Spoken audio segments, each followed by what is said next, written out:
अस्सलाम वालेकुम दोस्तों, मेरा नाम है Usman Khalil and welcome to Sawal Jawab studio. आज का जो हमारा क्वेश्चन है वो है चैप्टर नंबर 7 से हॉरिजॉन्टल मास स्प्रिंग सिस्टम के बारे में। क्वेश्चन क्या है कि state the motion of horizontal mass spring system and find the values of instantaneous acceleration, angular frequency, displacement. तो आप लोगों ने किस तरह से इस क्वेश्चन की प्रेजेंटेशन करनी है वो मैं इस वीडियो में बताने वाला हूँ। तो चलिए स्टार्ट करते हैं।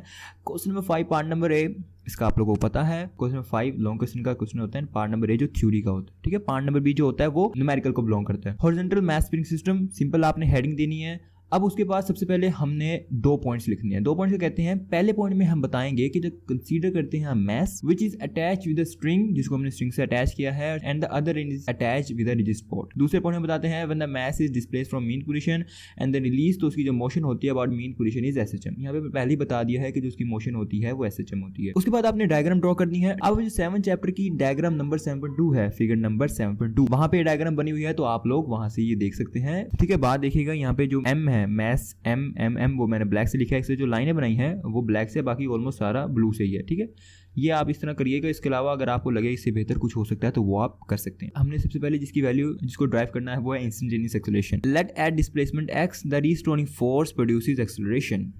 अब पहली आपने इक्वेशन लिखनी है F is equal to m a, जो फोर्स की होती है, रिस्टोरिंग फोर्स, एंड दूसरी है अकॉर्डिंग टू हुक्सला। हुक्सला के मुताबिक जो फोर्स है वो है माइनस के एक्स, ठीक है। क्वेश्चन नंबर 2 आप रेफरेंस भी दे सकते हैं, अकॉर्डिंग टू हुक्सला लिख भी सकते हैं। कंपेयरिंग अबव 2 इक्वेशंस, इनको कंपेयर किया तो हमारे पास वैल्यू आ जाती है m a is equal to minus k x, जिसमें से हमारे पास एक्सेलरेशन निकालते हैं minus k x over M, ठीक है। मैंने इसको ब्लैक मार्कर से इसलिए लिखा है क्योंकि बुक पे भी जो है उन्होंने एक्सेलरेशन की यही वैल्यू लिखी हुई है, तो इसको हम इक्वेशन नंबर 3 भी कह देंगे एंड हमारे पास वैल्यू आ जाएगी एक्सेलरेशन की। आप लोग बुक पे देखेंगे तो वहां पे लिखा हुआ है जो के और एम है वो कांस्टेंट है, ठीक है।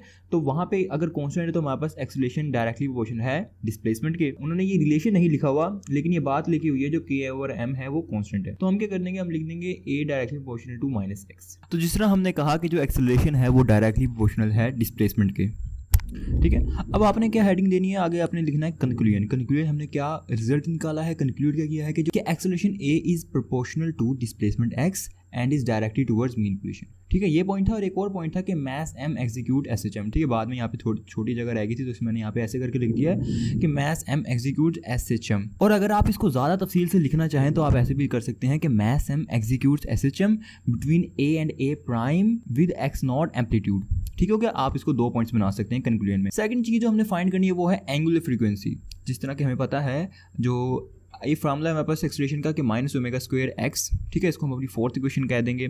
अब कंपेयर करेंगे इक्वेशन नंबर 3 एंड 4th को, ये वाली इक्वेशन नंबर 3 एंड ये वाली 4th, तो हमारे पास आएगा कुछ ये रिजल्ट कि minus omega square x is equal to minus k over m into x. अगले स्टेप में जो वैल्यू आएगी वो आएगी omega square is equal to k over m. आगे जब इसका स्क्वायर रूट ले लेंगे तो हमारे पास वैल्यू आ जाएगी एंगुलर फ्रीक्वेंसी की। वैल्यू हो जाती है हमारे पास एंगुलर फ्रीक्वेंसी की omega is equal to k over m under root. हमने इसको ब्लैक पॉइंट से लिख देना है। थर्ड पॉइंट पर जो हमारे पास आता है वो है टाइम पीरियड। टाइम पीरियड जो मैस एम का है वो है t is equal to 2 pi by omega. देखें जो फार्मूला है ना, यानी कि आप देखें फार्मूला क्या है, t is equal to 2 pi by omega. इसको मैंने बॉक्स में क्लोज किया हुआ है। अलावा जो आंसर है उसको मैंने ब्लैक मार्कर से लिखा हुआ है। अब जो ओमेगा है उसकी वैल्यू है के ओवर एम अंडर रूट। हमारे पास जो टी की वैल्यू आ जाती है वो आती है 2 पाई एम ओवर के अंडर रूट। अब 4th पॉइंट हमारे पास आता है फ्रीक्वेंसी का। अब फ्रीक्वेंसी की बात करें तो बुक वहां पे उन्होंने फ्रीक्वेंसी को ड्राइव नहीं किया, फ्रीक्वेंसी की वैल्यू नहीं लिखी, लेकिन जब मैंने कुछ की बुक्स को स्टडी किया तो वहां पे हर किसी में फ्रीक्वेंसी की जो वैल्यू है वहां पे ड्राइव की हुई थी। तो हम भी फ्रीक्वेंसी लिखेंगे। फ्रीक्वेंसी होती क्या है, टाइम पीरियड का reciprocal, f is equal to 1 by t. T की वैल्यू हमने ऊपर निकाली है, इसको रिवर्स कर देंगे 1 ओवर 2 पाई के ओवर एम अंडर रूट, हमारे पास फ्रीक्वेंसी आ जाएगी। 5th पॉइंट पे इंस्टेंटेनियस डिस्प्लेसमेंट। अब instantaneous displacement of mass m क्या है, फार्मूला क्या है, x equal to x nought sine omega t, ठीक है। एज क्योंकि जो ओमेगा है उसकी वैल्यू के ओवर एम अंडर रूट है, तो इक्वेशन हमारे पास कुछ इस तरह से बन जाती है कि इंस्टेंटेनियस डिस्प्लेसमेंट की वैल्यू है x nought sine k over m under root into t. Instantaneous velocity क्या है, इंस्टेंटेनियस वेलोसिटी फार्मूला है v is equal to omega x not square minus x square under root, ठीक है। इसके अंदर हम ओमेगा की वैल्यू ही पुट करेंगे k over m under root, and इसको जब सॉल्व करेंगे तो हमारे पास आंसर आ जाएगा इंस्टेंटेनियस वेलोसिटी का, जो कि होगा x nought k over m into 1 minus x square over x not square, जिसको हम अपनी क्वेश्चन नंबर 5 का नाम देंगे। आगे है हमारे पास मैक्सिमम वेलोसिटी और मिनिमम वेलोसिटी, ठीक है। ये एक इंपॉर्टेंट शॉर्ट भी है। हम मैक्सिमम वेलोसिटी जो होती है वो होती है मीन पोजीशन पे जब एक्स 0 के इक्वल होता है। जिस तरह एज वी नो अब हम इसको ड्राइव कैसे करेंगे कि जैसे हम जानते हैं जो फार्मूला है v का x not k over m whole under root है into 1 minus x square over x not square. ठीक है, अब x 0 है तो हमारे पास मैक्सिमम वेलोसिटी आ जाती है v नॉट। ठीक है, मैक्सिमम वेलोसिटी को v नॉट से जो है वो रिप्रेजेंट करते हैं x not k over m under root को क्वेश्चन नंबर 6 कह देंगे। अब बात करते हैं मिनिमम वेलोसिटी। मैक्सिमम थी मीन पोजीशन पे तो मिनिमम हो गई एक्सट्रीम पोजीशन में when x is equal to x nought v is equal to omega x square nought minus x square under root. इसके अंदर हम क्या करेंगे, x की जगह x नॉट स्क्वायर पुट कर देंगे तो हमारे पास v मिनिमम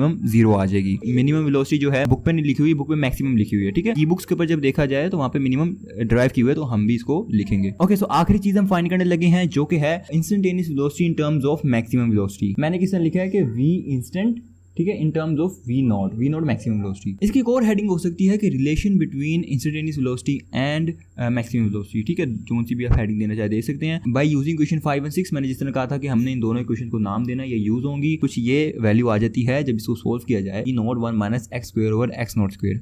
ठीक है, या तो आंसर यहाँ पे खत्म कर दे, इसके बाद भी एक चीज है जो कि आप लिख सकते हैं। ठीक है, इस क्वेश्चन के नीचे बुक पे कुछ लिखा हुआ है कि the formula derived for displacement velocity also are valid for vertically suspended mass spring and provided air friction is not considered. ठीक है, ये 3 लाइनें आप लिख सकते हैं इसके नीचे, या फिर आप रहने दें ये इक्वेशन के नीचे, या आप अपना क्वेश्चन जो है वो खत्म कर दें। तो ये थी आज की video. Thank you for watching the video. अगली वीडियो में मुलाकात होगी। टिल देन टेक केयर, अल्लाह हाफिज।